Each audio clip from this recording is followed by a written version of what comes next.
dari tadi kita ngomongin kerjaan digital, bikin surat gitu kan. Mungkin buat yang banyak belum tahu, memang Mas Dendi kerjanya dibantuin sama device apa mungkin? Dukun nggak? Dibantu jin saya. Saya dibantu jin. Boleh sih kenalan kalau gitu ya. Jinnya namanya NVDA. Saya semua tunanetra kayak Mbak Yani juga deh mungkin ya. Ya, jadi kita lagi cerita kalau dia belum tahu nih Mas. Karena kan banyak yang perusahaan atau pemerintah yang belum tahu kan. Iya. Jadi bantu namanya aplikasi pembaca layar ya. Ya mungkin guru komputer saya juga yang lagi lihat ini tahu lah gitu. Saya takut salah ngomong karena guru komputer saya lagi ngecek di sini. Jadi aplikasinya membaca layar gitu. Laptopnya pakai punya Komnas atau punya sendiri? Oh, kantor lah. Tadi itu udah kayak. Iya. Ya oke. Jadi saya pakai laptop kantor. Cuma memang saya pasang aplikasi itu sendiri gitu. Ya mungkin dibantu teman dikit lah gitu. Itu apapun yang ada di layar selama sinkron itu bisa dibaca. Mau web, mau apa. Oh dulu gini, ada webnya yang nggak bisa aku akses. Nah, tuh apa tuh? Sehingga aku pakai coding yang ininya apa masuk bukan apa codingnya itu? HTML-nya yang di atasnya itu loh, Mbak, yang www. Apa gitu, slash apa. Lah kalau pingin masuk ke situ dari situ. Nggak bisa kalau misalkan kita buka ininya terus kemana gitu kan ya. Jadi aku minta tolong temanku, biar masuk ke situ, aku copy tuh HTML yang atas itu. Terus habis di copy? Nah, ketika aku butuh kan aku tinggal nge-fix langsung ke situ gitu loh. Sampai gitu. Jadi kita harus balik lagi ya ke kitanya lagi. Kitanya gitu. juga ya. Kita harus pinter gitu. Tapi sebenarnya kalau mau inklusi ya kolaborasi gitu loh. Enggak cuma satu pihak ya. Iya, enggak cuma satu pihak gitu. Kalau dibutuhkan unit khusus layanan disabilitas ya sebenarnya ya dibuka aja gitu. Unit layanan disabilitas tuh sebenarnya per instansi atau keseluruhan sih Mas? Nah ini saya juga tidak paham ya. Saya tidak terlalu mendalami setiap kementerian gitu. akhirnya Tetapi pemahaman saya sih bagusnya memang per institusi. Karena beda kasus ya. Iya, karena per case itu beda. Jadi unit layanan disabilitas itu kan sebenarnya layanan yang bukan untuk hanya disabilitas, tetapi untuk mendorong lingkungan kerjanya itu proaktif terhadap disabilitas kan begitu ya, atau lebih inklusif lah kan. Nah itu gitu. Kadang kan kita disabilitas nggak pernah keluar rumah. Ya kalau saya kan suka nongkrong dari dulu ya, ketemu orang banyak gitu. Apalagi saya dulu tidak saya melihat gitu terus karena Badung mungkin ya. Disadarkan oleh ya, Tuhan mungkin gitu begitulah ya. Sayanya saya disabilitas gitu. Nah itu kan kebiasaan soft skill saya yang suka nongkrong tadi itu kebawa gitu loh. Komunikasinya ya Mas. Ya artinya kan saya bebas-bebas saja berkomunikasi, enak-enak aja. Karena kalau kita nggak biasa, komunikasinya jadi masalah juga kan ya Mas? Disabilitas nggak cuma saya Mbak. Iya. Ada teman disabilitas yang mungkin dari kecil ke eksklusif dia ya, terlalu eksklusif gitu. Nggak pernah kumpul orang, ketika kerja mereka malu tuh atau sungkan atau bagaimana. Ya itu memang saya juga pernah alami gitu. Tapi kan lambat laun dikit-dikit masuk kan. Nah, tapi ini nggak bisa gitu kan. Lah ULD itu pentingnya di situ. Jadi dia bisa kan melakukan pendekatan gitu loh ke kepala masing-masing unitnya, sehingga nggak perlu lah kita tertekan lah ya secara mental gitu. Karena harusnya happy dong ya bisa jadi. Iya harusnya ya kan. Harusnya sudah nggak. Kamu disabilitas ya. Emang nggak dikasih tahu kayak gitu kan. Ya pokoknya kamu disabilitas sini kita ngobrol dulu kayak gitu. Kamu butuhnya apa? Ini ceritakan ke ULD ngasih tahu kepala bironya selesai. Jadi penengah lah gitu. Dan itu kan di institusi pendidikan di luar negeri begitu kan. Fungsi PLD ULD di luar negeri. Dia yang bukan mengakomodir, dia yang mendorong fakultasnya, dosen-dosennya untuk lebih paham. Iya, betul. Bukan kita yang memahamkan, sebenarnya begitu. Ya walaupun memang bagi teman-teman yang sadar ya, kita juga punya punya moral lah ya. Moral untuk menyadarkan orang-orang itu tentang kita. Gitu. Tapi kita cuma sendirian, bro. Betul. Ayo bayangin. Aku naik kereta. tiap hari ada aja orang yang gandengnya salah. Dan itu beda-beda. Maksud tiap hari kita ngomong gini loh caranya. Aku sampai dalam keadaan, sudahlah. Terserah. Iya, terserah dah. Paling nggak terima niat baiknya gitu. Gitu. Nah, itu kan penting.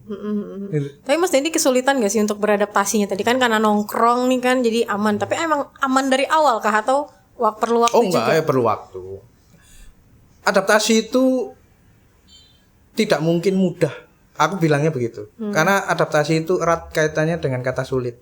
Ya, karena kita satu, kalau kita mau nongkrong, orang di mana kita nggak tahu. Iya. Gitu? Ini kendala kita nih, kendala tunanetra ya. Aku ngomongin tunanetra. Kita nggak tahu orang di mana. Kita mau nyamperin kemana? Nggak tahu.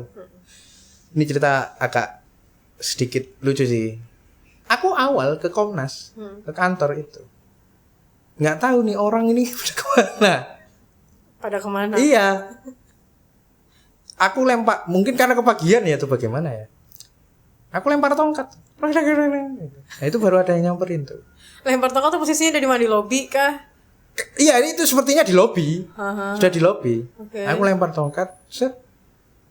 Oh, ini sih Mas, mau ngadu ya gitu. Ya enggak, itu maksudnya memang salah satu cara. Ya perspektifnya mungkin ya orang ke situ ngadu kan, gitu loh maksudnya. Kita kan nggak tahu. Iya, terus saya bilang saya staf Pak, itu saya di sini dan ya, gitu. Nah, untuk tahu orang di mana itu loh yang kalau menurutku susah. Sehingga kita berinteraksi itu kalau nggak teriak dulu ya. Tapi ya cuma itu memang kan memalukan ya, kayak gitu loh. Jadi kalau kita harus lempar tongkat ini tadi sengaja kah atau cara kan kita bisa teriak nih misalnya. Ada orang enggak gitu kan. Edisi ngelempar tongkat tadi emang sengaja atau udah kesel? Sengaja. Oh, bukan lagi kesel bukan? Ya kesel. Karena menurutku kalau teriak itu nggak sopan kan. Oke. Ya padahal ya nggak ada masalah sebenarnya. Ini batinku saja gitu. Teriak nggak apa-apa. Halo, everybody here atau gimana gitu ya. Enggak, aku nggak tahu sih pikiranku. Terus lempar tongkat aja. Aku lempar gitu kan. Itu awal-awal tuh Mas. Awal-awal gitu. Makanya aku punya pikiran itu tongkat kalau bisa ada belnya kayak sepeda gitu atau yang ya apa bukan bel ini loh telolet gitu ya nggak apa-apa lah yang bel base bel kapal kayak terserah gitu kan. Tadi berarti kendala pertamanya tadi keberadaan orang lain. Keberadaan orang lain itu kan ya bagi saya ya, bagi yang total gitu. Itu susah untuk diidentifikasi gitu ya. Tapi kalau yang untuk kerjaan sendiri tuh Mas, kira-kira adaptasi yang paling sulit menurut Mas Dendi apa? Adaptasi paling sulit ya? Layout sih. Layout kerjaan. Layout kerjaan. Layout. Itu aku sampai sekarang di luar kendali nggak sih itu? Di luar kendali. Foto, dokumentasi. Maksudnya gini, kita bikin laporan nih ya, kan tetap harus ada dokumentasi nih. Betul. Sebagai aparatur sipil negara ya, kira tanggung jawaban. Mau tidak mau ada masukin itu kan. Nah itu tetap aku butuh bantuan orang. Tapi aman. Aman karena aku ada tim. Oke. Tapi kan, ya kalau itu jadi 2 kali kan? Iya betul. Nah gitu loh maksud, paham gak sih? Betul. Harusnya sampai ke aku selesai, tinggal ngecek beres, itu lebih enak kan? Nah, daripada ini selesai nih sampai sini, ini terusin. Nah gitu. Oke. Tapi pernah gak sih disesal sama teman kerja atau mungkin dikomplain sama atasan? Dikomplain ya? Atau mungkin ya kok gini aja gak bisa sih? Takut kali ya. Takut kualat. Ya enggak. Ada sih beberapa yang bisa aja aku kelupaan ya atau pekerjaan. Mungkin ini kurang ini itu pasti ada. Tapi bukan karena ketidakmampuan gitu maksudnya. Kalau engkau nggak bisa. Ya itu kan nggak bisa dikomplain kalau ketidakmampuan, Pak. Iya tapi kan sudah kok nggak bisa sih gitu. Ya, pernah nggak mungkin? Ya kocak sih kalau begitu. Kalau aku sih aku balikin lah. Emang gimana? Misalkan nih. Gitu aja nggak bisa baca lah, orang buku fisik misalkan yang dikasih lah gimana aku bacanya lagi gitu ya. Nah, kalau itu mah lucu sih, itu kocak sih. Tapi belum, berarti nggak ngalamin itu ya? Enggak sih, kalau aku ngomong nggak bisa ya tetap nggak bisa. Nah, mereka paham itu, ini sampai sini aku nggak bisa gitu, selesai. Aku bahkan kalau screen reader sudah menjangkau tapi aku nggak ngerti nih, ya aku nggak malu buat ngomong nggak bisa, nggak ngerti gitu loh. Dijelasin nih sampai berkali-kali nggak ngerti. ya memang berarti ada masalah sama otakku gitu aja kan selesai kan. Ya kan yang bisa di-handle silakan handle gitu. Yang ngerti. Tapi teman-teman, beres gitu. Yang penting beres. Teman-teman pada aman tapi. Aman. Dengan Karena cara kan kayak gitu. karena kan itu kemampuan ya, masalah kemampuan, bukan masalah disabilitas. Kalau masalah disabilitas sudah mentok gitu. Atau misalkan oh ya ini sering nih dulu nih. Pokoknya apa ya? Karena aku tunanetra jadi kayak nggak perlu begini gitu ya. Ada kan hal-hal yang begitu kan. Iya. Ada yang ngomong enak gitu kan. Misalkan begitu. Lah ya aku tinggal jawab lah emang mau. Mau jadi tunanetra gitu ya. Ya silakan aja sih. Aku sih santai-santai kan punya temen lagi gitu aja ya. Ya situ. Ya. Bahkan sampai kalau sekarang ada yang gitu ngeledekinya, tapi aku nggak mau jadi kamu kayak gitu ya. Biasanya begitu. Udah di disclaimer gitu. Mau enaknya tapi nggak mau jadi tunanetranya gitu ya. Iya. Ya itu kan kayak supporter Manchester United ya. Kalau kalah nggak ngakuin. Kalau kalah jadi supporter lain gitu misalkan ada yang begitu. Pernah ngerasa useless gak sih mas? Kok gue nggak bisa sih gini doang gitu. Oh kayaknya aku bangga banget kira-kira. Apa ya? Aku mungkin tidak peduli ya. Maksudnya gini. Ini agak entah ini ada apa ya gangguan mungkin atau gimana aku nggak ngerti ya. Tapi aku tidak merasa bahwa use dan useless itu penting gitu. Ya kalau tidak dipakai selesai aku belajar yang lain. Paham nggak maksudnya? Ya kan kadang ya nggak semua pekerjaan terus dikasih ke kita harus membuktikan. Aku nggak begitu. Aku nggak perlu membuktikan bahwa aku bisa ke orang lain. Sorry ya ini mungkin ada tunanetra yang oh ya kita harus membuktikan bisa. Ya mungkin itu oke saja. Tapi kalau aku ya kalau ada kerjaan ya dikerjain, kalau nggak ada ya beruntung. Bahkan malah mencarinya jangan ke saya. Pinginnya begitu. Itu tergantung pendapat ya. Menurut keyakinan saya gitu ya. Iya. Kan tiap orang punya ininya ya. Jadi aku tidak berguna. Enggak, kalau aku nganggur aku cari kesibukan lain. Itu saja. Karena dunia ini sumpah demi Allah banyak hal yang tidak berguna yang kita bisa explore. Maksudnya begini. Contoh kalau aku nganggur, terus aku lihat video-video tentang tata surya gitu. Gitu. Kan tidak dibutuhkan sebenarnya. Lu ngerti tata surya terus buat apa? Di kantor ngomongin tata surya itu apa kan gitu. Cuma itu seneng aja aku gitu. Makanya kan lebih bagus kita ngoprek AI kan. Masih dibutuhkan. Enggak, aku juga yo AI sekedar bisa selesai sudah. Aku lihat yang lain tata surya mungkin apa ya? Ya trauma masa lalu mungkin. Gak tahu sih. Tapi berarti kan karakternya ada dua nih mas. Kalau tadi mas Dendi, ya sudah saya dikasihnya apa bisa dikerjain nggak ya udah. Tapi ada teman lain yang tunanetra lain mungkin yang mau membuktikan nih. Oh, gue pasti bisa nih ngerjain ini dengan segala cara gitu. Sebenarnya tapi untuk dunia kerja mana yang lebih menguntungkan gitu? Kalau kita ngomongin dunia kerja kan pasti tentang untung sama rugi kan. Wah, kalau yang menguntungkan kan yang pertama. Menguntungkan dari sisi karyawan. Iya. Dari sisi gini loh. Otak kita itu kan volumenya segitu-segitu aja kan. Kadang kan kita capek ya. Mental kita itu ya segitu-segitu aja gitu loh. Ya mungkin lebih menguntungkan yang itu karena kita bisa recovery gak sih? Paham gak sih? Iya. Jadi menghabiskan. Jadi research kita harus paham, kenali diri kita gitu loh. Nggak semua juga harus dibuktikan gitu ya. Ngapain kita membuktikan ke orang-orang itu? Enggak ya, paling dipakai lagi terus-terusan sampai mentok gitu. Smart lah, kerja smart lah. Ada waktunya untuk membuktikan sesuatu itu, ada waktunya. Balance berarti ya. Bukan berarti nggak sama sekali berarti. Enggak. Kan? Karena kamu bekerja saja tanpa merasa harus membuktikan itu kan juga proving kan akhirnya. Iya, betul. Gitu. Nggak sibuk cari validasi. Ngapain sibuk validasi segala. Nggak dapat itulah pokoknya. Terus kira-kira sejauh ini udah berapa tahun berarti mas? 5 tahun ya kayaknya. Ada. Dari 2019 ya, 5 tahun ya. Lumayan lama ya berarti udah ya. Ya lumayan alhamdulillah itu. Yang menyenangkan apa tuh Mas? Dari kerja di Komnas ini selain bangga gitu kan jadi ASN Komnas. Memang aku bilang begitu. Oh. Kayaknya namanya ASN di mana-mana orang pasti bangga lah ya.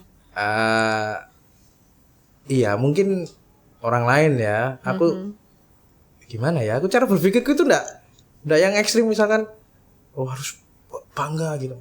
Enggak cuma ya alhamdulillah gitu aja. Aku jadi apapun ya. Misalnya jadi apapun itu yang penting menyenangkan aku ya itu menyenangkan karena dibayar ya. Maksudnya karena dapat duit maksudnya gitu.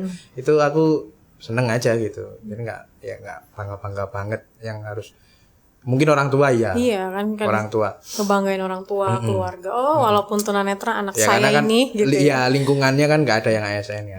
Lingkunganku maksudku. Hal menyenangkan paling menyenangkan di Komnas apa Mas menurut Mas Dendi? Orangnya sih. Orangnya itu asik-asik. Orang-orangnya. Ya. Aku ngomong begini bukan karena aku takut ya, bukan aku orang Komnas. Enggak, tapi mereka salut banget. Mereka mau belajar. Dan tidak mengendorkan ya bagiku ya. Jokes mereka jokesku juga gitu loh. Dan jokesku juga jokes mereka gitu. Jadi ya kadang kan memang ada yang nggak terima ya mungkin ya.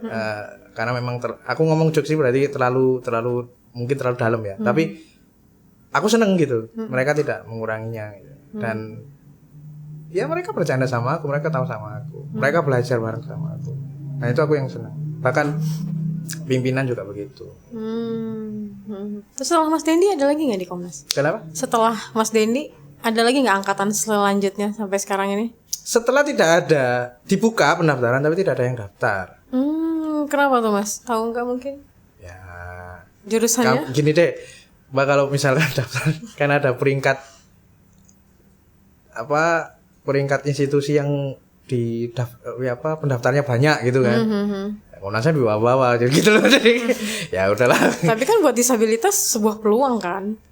Iya kan kadang disabilitas tidak membaca itu atau mungkin yang dibuka disiplin ilmunya beda gitu kan, bisa aja nggak bisa nih gitu. Ada Mas Dendi ngapain di situ, nggak bisa dah itu misalkan Tapi Mas Dendi mungkin tahu nggak dua temennya Mas Dendi tuh gimana kondisinya, maksudnya secara kerja gitu ya, aman kah sama kondisinya gitu kayak Mas Dendi juga?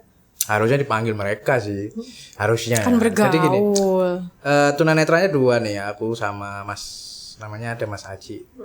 Sekarang satu biro, tapi beda fungsi, beda divisi.